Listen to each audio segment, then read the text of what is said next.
Hello everybody and welcome back to the Read a Book a Day Challenge, where I am reading a book every single day this month, October 2025. And our read for day 11 was Rose in Chains by Julie Soto. And I'm going to tell you right now, guys, I have zero chill. Zero chill. This book was a banger. I wasn't 100% set on reading this book until I was literally recording yesterday. But I loved the idea of doing Alchemised one Saturday and then Rose in Chains the following Saturday because I want to use my weekends to read high fantasy novels. And oh my goodness, this did not disappoint. So let's talk about what I liked about Rose in Chains, how I think I might be a fan of Dramionie fanfics now, and what I'm going to read next. Or should I say, have kind of already started reading today because I'm very excited for this next read in this year's Read a Book Everyday Challenge. So let's go! Now, to give a bit of context, I am a Julie Soto stan. When people ask me for my favourite novel, I'm always a bit like, oh, my favourite book. Oh, that's like asking Sophie to choose between her kids if she'd had like dodecaturplets. But what I normally say is my favourite contemporary romance is Forget Me Not by Julie Soto. I love that book so much. I think it's because I'd never heard of Julie before reading that, and it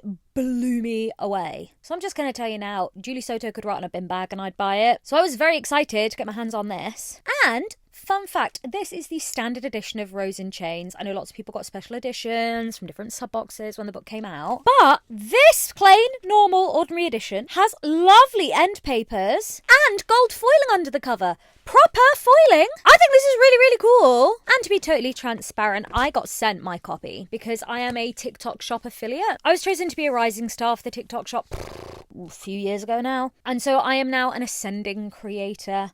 I'm a TikTok shop books insider. So the team at HarperCollins sent me this book so that I could make promotional material about it. And in my videos, there is a button at the bottom that basically allows people to buy copies of the book directly from the HarperCollins TikTok shop, where they do some really, really impressive sales. If you've never checked it out, you absolutely should do. And I earn commission on people making purchases through my link. That is how affiliate marketing works. I don't get paid to make the videos, but there is always the chance to earn commission from the videos I make. And I'll be totally honest, what I've just done here, like literally show you the fact that this standard edition is actually really cool and it has end papers and foiling. That is all I've made so far, because literally until yesterday I hadn't had the chance to read this book. My TBR is massive, there's too much going on, but this is a title I was genuinely excited for and I wanted to properly focus on when I got round to it. You know, not have a million other things going on, which is what this challenge is perfect for. And having read Alchemised the week before, I'd popped my proverbial Dramionie cherry. And I feel it's important to stress, I would not describe myself in any way, shape or form as a Harry Potter fan. Like, I remember reading some of the books, especially the last book. But that's because everyone else was excited about it and I was a very bookish child. So I read the book the day it came out. And I remember seeing the films at the cinema. I don't actually think I saw the last film at the cinema. I think I was away at the time. Lots of people I knew went dressed up. That was not my vibe. She wasn't a Potterhead. I never played any Harry Potter games. Although there is a very cute video of my brother and I literally on our bikes, cycling round and round in circles in the garden, saying things like Wingardium Leviosa to each other, which is really, really cute. Like, I'm on a Nimbus 2000. Well, I'm on a Nimbus 2001. That's kind of the extent of it. And I have literally, to this day, never actually read a piece of Dramionie fanfiction. I wouldn't say I was particularly enamoured with the characters. I didn't want to read more. I didn't want to come up with hypothetical romances. Fanfiction of that nature never ever appealed to me. And I'm going to tell you now, I am, in fact, very glad of this. Because it means I get to live now through a golden age of traditionally published novels of which I have no previous experience. I never read the auction, okay? I never read Manacle before reading Alchemised. I never read the auction before reading this. And I am having a whale of a time right now. This Dramionie fan fictions being translated into traditionally published books, so they're all in these really cool high fantasy settings, but they're definitely romances and they're all a bit dark. God, it's a golden age! And you've got to think, I've not built up any stamina or resistance in this regard. I am fertile, fresh ground, and the seeds have been planted, and I've gone feral. It's so good! I want you to imagine what life would be like if you'd never ever eaten sugar as a child. And then one day someone's like, here is some sherbet. Okay, that's how I feel. Because these books, oh my God, I can't stop talking about them. I am obsessed. I think they're fantastic. And what's brilliant is I'm not wrapped up in the Hermione and Draco of it all. I just love this dynamic, this aesthetic that we're going for. I love romantasy anyway. High fantasy and romance are two of my absolute favourite things. You know, I'm a romance girl 100%. Take my second favourite genre, high fantasy, put them together to make a baby. I'm literally living right now. These last few years, everyone else is getting sick of romantasy and I'm like, these are my two favourite things ever. It's like the day someone decided, hey, you know what we should put with this chocolate? Orange. Maybe those two flavours might go together. And it's amazing. It's like romance and high fantasy and dark academia have come together with enemies to lovers and forced proximity, and it's all delightful. It's George's marvellous medicine of wondrous bits, and it's amazing. Honestly, I'm very happy. And this was fantastic. I'm so glad that I don't have like that intermediary source material to refer to. Like, I'm not missing out on stuff. I don't know what's coming. I'm just wide-eyed running into this, and it's amazing. Like, it stands up on its own. That's what has really, really impressed me. These writers are so talented, and I firmly believe it's because fan fiction is just rooted in passion, in love and creativity. And these books are so well done. Every single word is just brimming with love and passion, because that's where these stories started out from. And that's the main thing that I am so happy about. Like, I am reading these and I get to benefit from all of that without any of the, you know, all being interwoven with the initial source material. Like, the characters have the same names, we're in that existing world. Not for me. Not for me at all, team. I'm just firmly here, enjoying the world building. It's just an amazing high fantasy dark romance. I will say this is more traditionally romantic than Alchemised. Like, I can't help but compare the two. They've come out in the same year. They are both absolutely brilliant. 5 stars, no notes. I'm loving this. I will say this is inherently a different read though, because we're getting a series, and I actually loved that. Alchemised, one big chunky boy, all in one go. Awful, awful, awful. You're gonna suffer, but you're gonna enjoy it. This, different aesthetic, more romantic, indulgent. This is rich, dark Belgian chocolate. Oh, it was fantastic. We have a high fantasy setting where these two nations have been enemies for ages. The book starts with this war kind of coming to an end. Our main girl is the princess of one land. She is taken as a prisoner, and basically all the captives are put up for the titular auction of the original fan fiction piece. She ends up being sold to Toven, going to the Hearst estate, and I knew from the get-go, I was like, I'ma like Toven quite a bit. We then are constantly like interspersed with reflections on their time together at school, because in this high fantasy world, these two neighbouring nations basically have all these magical kids alternating school years between one nation and the other. They like move campuses each year, and my girl, her twin brother Rory, and my boy Toven, they're all in the same year at school. And Toven very quickly clocks that a lot of the great things, the skills, the knowledge that are attributed to Rory, the male twin, are actually all down to Bryony, the female fraternal twin, and the heirs to this Evermore throne, which is a monarchy in the southern nation, and then the northern nation, they have this council of 10 very important people, yada yada yada, lines of succession, all that malarkey. But Evermore, where Bryony and her brother Rory are the heirs, that is very much a patriarchy. But my girl Bryony, she's brilliant, right?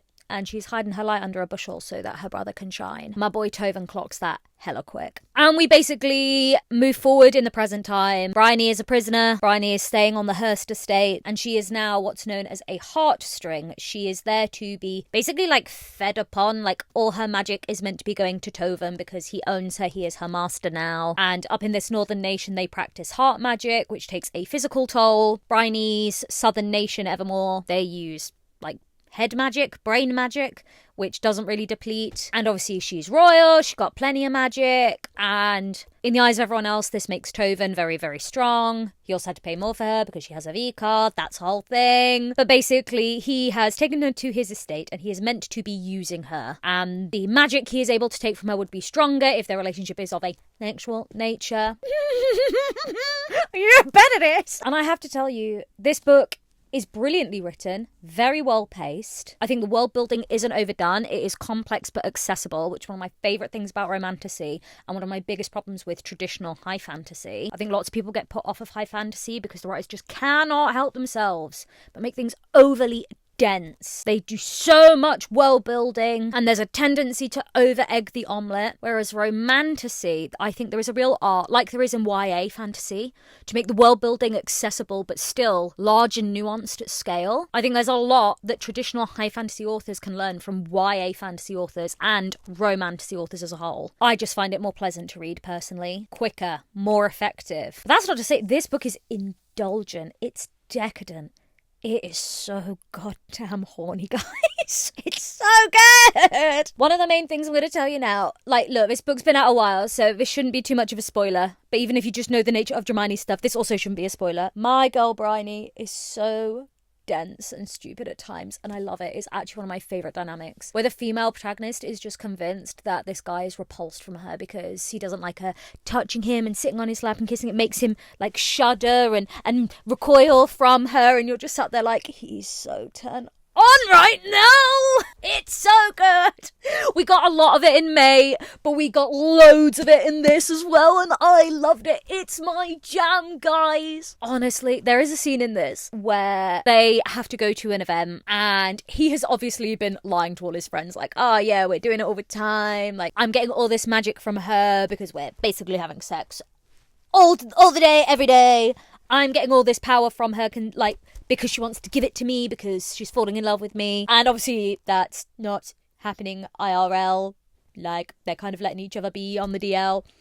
But they have to go to this party, and he's like, you're not going to be able to convincingly act like we are sustaining an actual intimate sexual relationship. And they back and forth. She's like, hey, just because I've got my V card doesn't mean I don't know stuff. And he's like, who have you been doing stuff with? Like, show it, prove it. Like, show me a memory of you doing something. And she flips the tables on him, and while he is insisting that she show him a memory, she's like, actually no, you show me a memory, show me what you'd like, that way I know the kind of thing I'm meant to pretend to have done. And she goes into his head, and I swear to God, I knew what she was going to think was happening. She's like, oh look, he's like making up this scenario to show me like a lesson, and so it's a memory, but it's not obviously real. It's not a real memory of her doing stuff to him. And she's like, it is not what I expected at all. It's all gentle, it's all like early in the morning, touchy feely, you know, it is explicit. And he is horrified. He is like, I can't believe, like, blah, blah. And she's like, whoa, like, well done, like, that was a very convincing fake memory. And I'm just rushing it like, babe, what you've just done is you've jumped into his mind and seen what he's fantasizing about when he's touching himself. And he thinks you're immediately going to know what that is. And you're so dumb. You're so stupid. You don't even clock what it is. And you're like, oh, thank you. Like, that was a really good display. And he sat there sweating buckets like, whoo. I swear 90% of this book, Tobin's just like... This is the my imagining of Tovin through like so much of this book is just him sat in the chair like... She's sitting on his lap, she's like nuzzling his neck, she's like pretending like, oh yeah, so this is how I would pretend if I liked you. And the man is white knuckling the sea.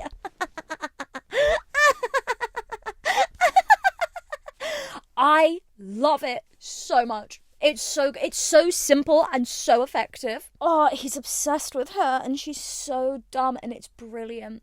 Because she's allowed to be an intelligent character. She's just not sexually experienced in that way. And I swear to God, guys, this is my kryptonite. This is the magic formula. I get why people love the Dramionie stuff now. I love the Dramionie stuff now. I don't have a copy of The Irresistible Urge to Fall for Your Enemy, but I clearly need to get it, okay? Because they're so good. They're like, it's everything I love in a book. It's everything I love. And it's by my one true love, Julie Soto, okay? She knows what I love. This woman sits in the back of my mind and she's like, what threads shall I pull to just make Christy absolutely feral? I don't know how she does it. Julie, she just knows. Julie, if you ever watch this, I just want to let you know, whatever crack you've put in this, it is my flavour, okay? Always is, always will be, but this, 10 out of 10. 10 out of 10, no notes, it's perfection. It is everything I wanted it to be and more. I do not have a single note. It is literally a perfect book for me. If every single book was exactly this book, I'd be happy forever. Like, I could die happy. I know what I like, okay? Just give me more of what I like. I feel like that's what this series is going to be. Me saying, this book gave me what I wanted, this book did not. Here are the important list of things I need, okay? I want man, obsessed with woman. Or man obsessed with man. Or woman obsessed with woman. I like spice of all flavours. And I want to know it. And I want the main characters to doubt it, but for me to never waver in my faith that they are so always horny for each other, even if they hate each other. Just horn all the time. That's what I want. That's what this book gives. It is a very horny book. 5 stars, no notes. It's brilliant. The high fantasy is amazing. If you've not picked up Rose in Chains yet, guys, like, listen to me. I've had this a while and I can't believe I haven't read it until now. It's amazing. It's phenomenal. It's going to be a lot easier of a read than Alchemised is. So if you are intimidated by Alchemised, if you look at a book that big and you're like, oh, it's really dark, do this one. Do this one. It's still dark. We still have, like, bleak elements to it.